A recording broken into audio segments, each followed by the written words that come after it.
ನಮಸ್ತೆ, ಡಾಕ್ಟರ್ಗೆ ಸ್ವಾಗತ. ಇವತ್ತು ನಾವು ತಿಳ್ಕೊಳ್ಳೋಣ ಬೆಡ್ ರಾಟನ್ ಸಿಂಡ್ರೋಮ್ ಬಗ್ಗೆ. ಏನಿದು ಬೆಡ್ ರಾಟನ್ ಸಿಂಡ್ರೋಮ್ ಅಂದರೆ, ಹೆಚ್ಚಾಗಿ ಹಾಸಿಗೆ ಮೇಲೆ ಅಥವಾ ಸೋಫಾ ಮೇಲೆ ಮಕ್ಕಳು ಮತ್ತು ಯುವಜನತೆ ತಮ್ಮ ಹೆಚ್ಚಿನ ಸಮಯವನ್ನು ಕಳೆಯಲು ಬಯಸ್ತಾ ಇದ್ದಾರೆ.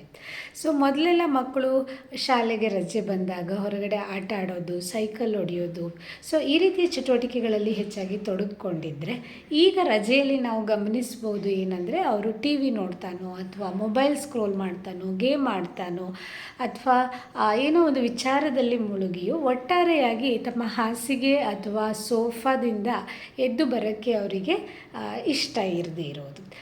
ಇದು ದೈಹಿಕವಾಗಿ ಹಾಗೂ ಮಾನಸಿಕವಾಗಿ ಪರಿಣಾಮವನ್ನು ಬೀರಬಲ್ಲದು. ಹೆಚ್ಚುತ್ತಿರುವಂತಹ ಬೊಜ್ಜಿನ ಸಮಸ್ಯೆಗಳಿಗೆ ಮತ್ತು ಹೃದಯದ ಸಂಬಂಧಿ ಸಮಸ್ಯೆಗಳಿಗೆ ಇದು ಕಾರಣವಾಗ್ಬೋದು. ಹೀಗಾಗಿ ರಜೆಯಲ್ಲಿ ವಿಶೇಷವಾಗಿ ಮಕ್ಕಳು ನಿದ್ದೆಯನ್ನು ಹೊರತುಪಡಿಸಿ ಇಡೀ ದಿನ ಸೋಫಾ ಮೇಲೆ, ಬೆಡ್ ಮೇಲೆ ತಮ್ಮ ಸಮಯವನ್ನು ಕಳೀತಾ ಇದ್ದರೆ ನಾವು ಎಚ್ಚೆತ್ತುಕೊಳ್ಳಬೇಕಾದಂತಹ ಅವಶ್ಯಕತೆ ಇದೆ.